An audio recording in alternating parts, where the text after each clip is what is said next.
Well, hello there. My name is HW, and today on the Tone Junkie Guitar Show, we're going to be talking about a guitar amplifier that is so rare I can find almost nothing on the internet about it. It's probably been about 15 years since I first started buying, selling, trading, and just collecting guitar amplifiers. I've probably owned somewhere in the neighborhood of 150 to 200 amps. Old, new, vintage, not vintage, hard to find, whatever. I just like amps. And so it's pretty rare that I would come across something that not only have I never heard of, but almost no credible information on the internet exists about it. I mean, I've really never seen an amplifier like this. It has some sort of a mystery around it. Even the company that made it doesn't really seem to mention it that much. Now, I ran into this amp while searching for a different amplifier. I was looking for the Metaltronix M1000. But when I saw it, it piqued my interest, so I pulled the trigger, I got it home, and if I could sum it up in a couple words, it's like the bite of a JCM 800 and the warmth of a 59 Bassman got together. They had a baby, a bluesy, bitey, crazy rockin' blues baby, and it's this thing.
So who made this thing? Who'd they make it for? What's the story? Why is there so little about it? Well, from what I've put together from some research on the internet, it looks like our story starts in Los Angeles in the late 1980s. Now, everyone is dressing like an episode of Stranger Things, and Eddie Van Halen is a modern-day guitar god. Now, there's a lot of mystery around how Eddie gets his sound, because his sound is different than all the people that played Marshalls and PAF pickups and Strat-shaped guitars before him. Eddie sounds like Eddie. This starts an entire craze of modifying Marshalls to get more gain and change their tone into something more aggressive, more rock and roll. And by far, the two most famous modders of Marshall amps are Lee Jackson and Jose Arredondo. Now, what's funny about all this is that we now know Eddie's amp was completely bone stock. Eddie's tone was in his fingers, obviously his Frankenstein guitar, and that Variac, that was what was doing it. And you can argue with me if you want, oh, Jose did mods. No, he didn't. It's been confirmed by 3 different sources. Mike Soldano, Lee Jackson, and Dave Friedman have all worked on Eddie's amp, and they have confirmed on the Tone Talk podcast, every one of them has said at different times, that amp was completely bone stock. And Lee Jackson tells a story of actually fixing Eddie's #1 amp after it had died. The transformer had gone out, and Eddie was so careful, he didn't want to replace the transformer. They actually took it apart, put it back together, and rebuilt it. So from everything we can tell, Eddie, God rest his soul, really, he didn't want to mod that amp. There was something magical and special with the Variac in his fingers. He did not want it to change. He was not going to let anyone modify that amplifier. So Lee Jackson's Marshall modifications become famous, and he ends up modifying amps for all of the top guitarists in the LA scene of the time. Zakk Wylde, Steve Vai, George Lynch, Warren DeMartini, and even some skinny new kid named Paul Gilbert, who was about to start a very cool band called Racer X.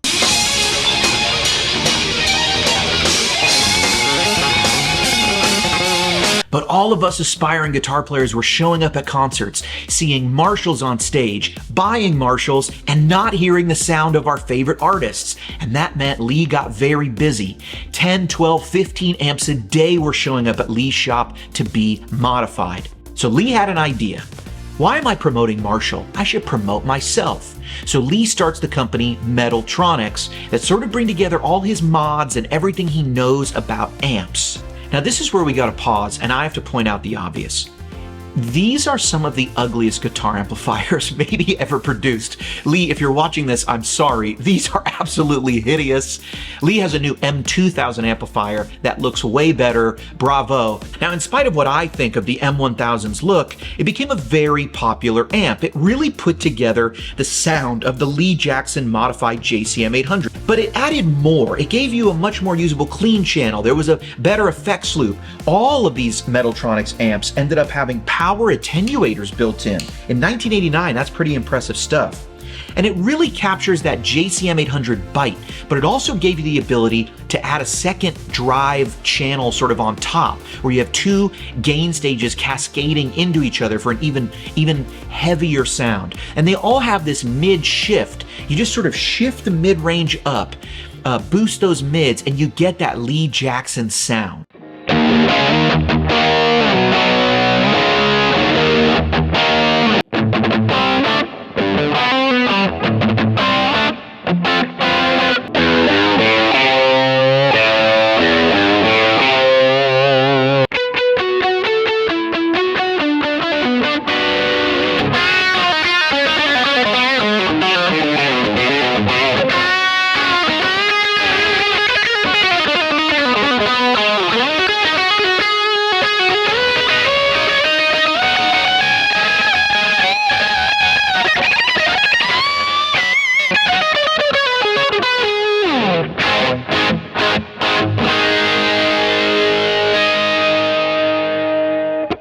So Metaltronics and Lee Jackson are at the top of their game, and this is where the official sources sort of dry up. This is where I would expect to see all sorts of information about the next model, the Blues 59, but it's just not there. The Metaltronics website says almost nothing about the Blues 59 except that it exists.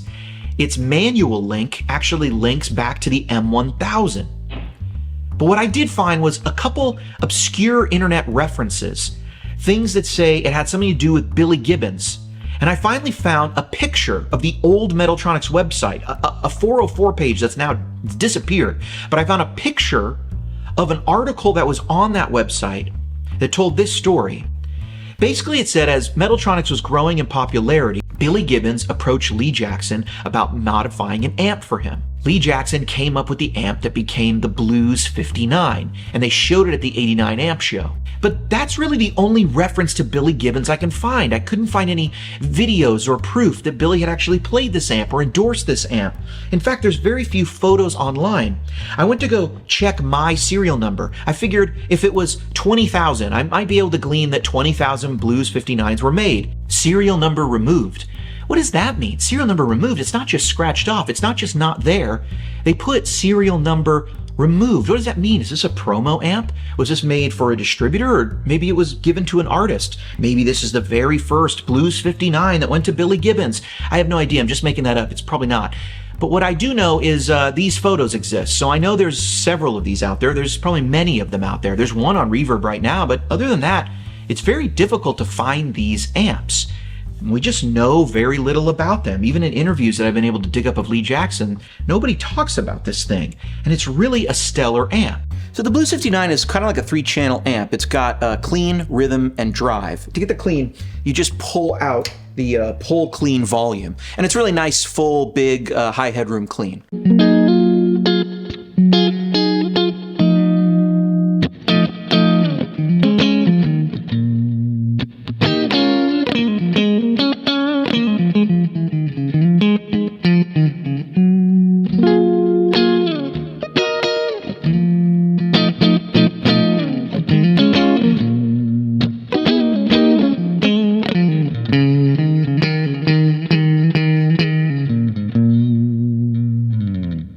Now that's a really beautiful sort of big bottom, high headroom clean. It really reminds me of the 80s, even more so when you throw on a little chorus.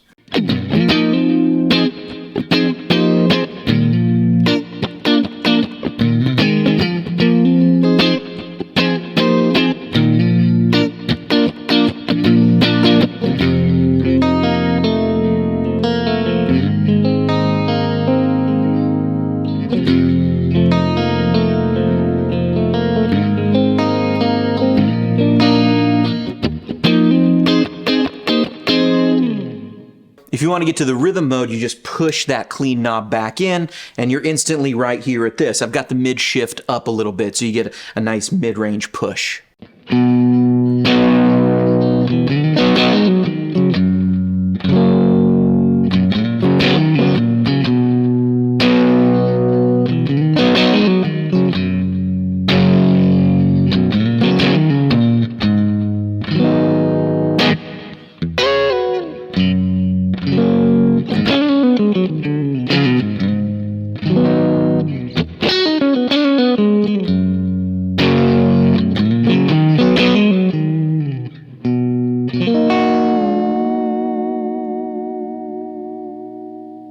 And finally, the drive channel seems to cascade two gain stages together.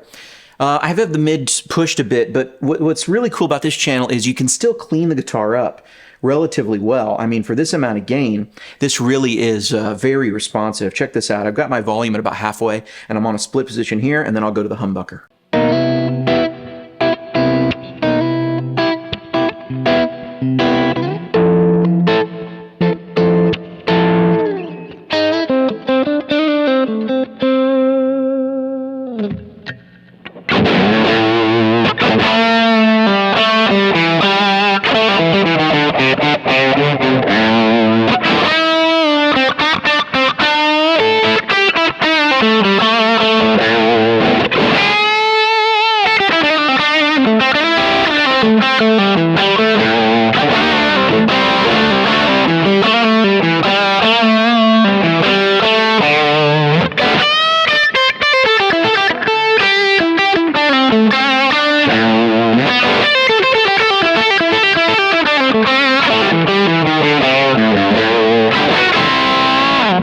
Now, I'm not sure how successful this model was. How well received was it at that NAMM show when it first came out from blues players?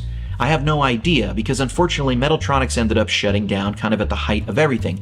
Lee Jackson had taken on some bad investors, and there was a big conflict. They tried to take over the company, and at the end of the day, they just decided to shut it all down, kind of at the height of everything, which is really sad. Now, Lee is back making amps under the Metaltronics name and modifying amplifiers. I'll put a link in the description of Metaltronics.com if you're interested in that. I will say I love my Metaltronics, my Lee Jackson modded JCM 800, as well as my two Metaltronics amps, especially this one. This one is my favorite. It's ugly as sin, but it is my favorite. Anyway, I hope you've enjoyed this little jaunt through guitar history with me, HW, and hope you've enjoyed watching the Tone Junkie Guitar Show. I also have some captures, profiles, and Helix tone match presets of this amplifier and some other amplifiers, and more coming soon in the next week or two of sort of a couple of these Metaltronics dealies. Check those out if you kind of want to know what they sound like. If not, jump on Reverb. You might find one of these at a pretty good deal.